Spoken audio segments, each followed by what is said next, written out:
Well, it's Jeff from 2Hex Garage. I'm here with Kyle. We're back at Jimmy's shop. We're going to put this motor together today.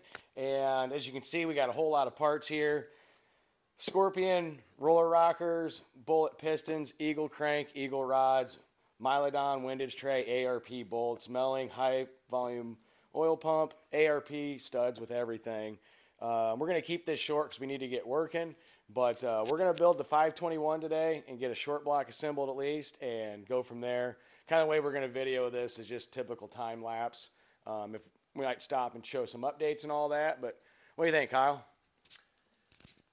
I think we got a lot of work to do. I'm glad we have Jimmy here to tell us what to do, how to do it, when to do it, where to do it, and keep us in line. So I'm certain we're going to learn some stuff today, and yeah, let's get this thing started. Let's get rocking and rolling.